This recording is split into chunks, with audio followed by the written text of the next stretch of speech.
Ukrainian President Volodymyr Zelensky has arrived at 10 Downing Street for talks with UK President Rishi Sunak. According to royal aides, the Ukrainian president will also meet the king during his visit to Britain. Zelensky will visit Ukrainian troops being trained in the country and will address the parliament. The Prime Minister is expected to announce an expanded training program for Ukrainian forces as well as the delivery of long-range weapons to Kyiv. It is the first time the Ukrainian leader has visited Britain since the start of Russia's invasion almost a year ago.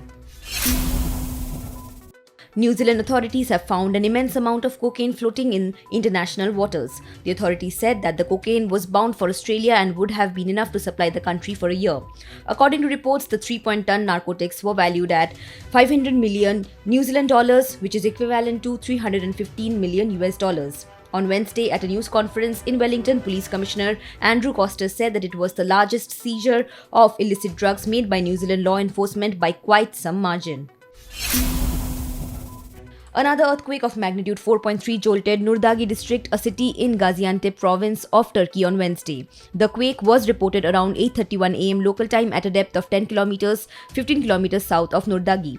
Rescuers in Turkey and Syria battled bitter cold Tuesday in a race against time to find survivors under buildings flattened by an earthquake that killed more than 8,700 people. Tremors that inflicted more suffering on a border area already plagued by conflict left people on the streets burning debris to try to warm themselves as international aid began to arrive.